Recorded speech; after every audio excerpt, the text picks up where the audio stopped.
Don't be shy. Don't be a secret. Remind people you're still alive. That's networking. In fact, that's 80% of your networking effort. Not meeting new people, but staying in touch and nurturing and developing relationships with people so that they become advocates for you. So they talk about you in a favourable way behind your back when you're not in the room. That's what you want. That's what this makes happen.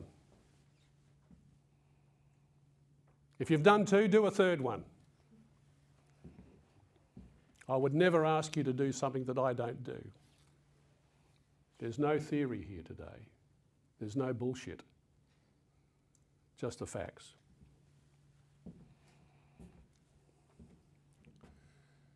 Donna, can we look at the next slide? Have a read of this, ladies and gentlemen. That's what's going to happen to a whole bunch of people in the room as a result of your courage to reach out to someone who you've fallen out in touch with. Can we show the next slide, please, Donna? There you go. It's not who you don't know, it's who you've forgotten to stay in touch with. Create a list of the people that matter for you.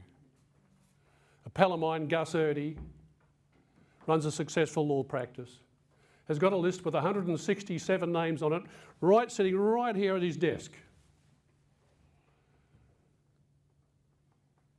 Gus is not forgotten by anyone because he stays in touch with those people and none of them fall through the cracks. And a byproduct of all this is that business just keeps flowing in the door.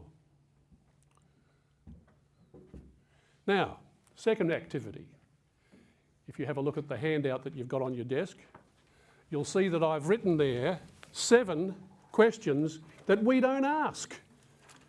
When we're sitting down having a beer with someone, when we're having a coffee with someone, having a bite to eat with them, at networking functions, while we've got a glass in our hand at after hours here, we have these social chit-chats. Nothing wrong with that, by the way, so long as you finish it off with something along the lines, let's have a proper chat over a cup of coffee, learn a bit more about each other and see what we can do for each other. What I would like you to do is digest those 6 questions. I'm a 69-year-old man, old boy school. So the language is old boy school. Feel free to adjust the language to suit your personality and style, but make sure you are asking some of these questions when you're networking with people. You can't ask them all at the same hit. That's an interrogation.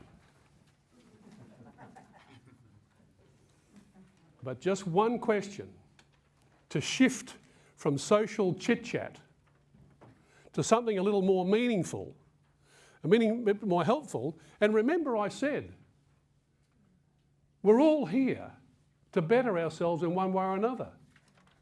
When you ask questions like this, you're given a huge clue as to how to be helpful and make someone better. What a beautiful way to follow up on a conversation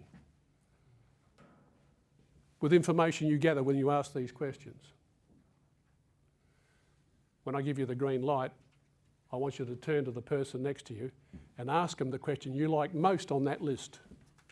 And then hit them up with question number 8. And while you're having the conversation, have that little part of your brain asking you the question, how can I help this person? Shut up and listen. Now turn to the person next to you and ask them one of your questions.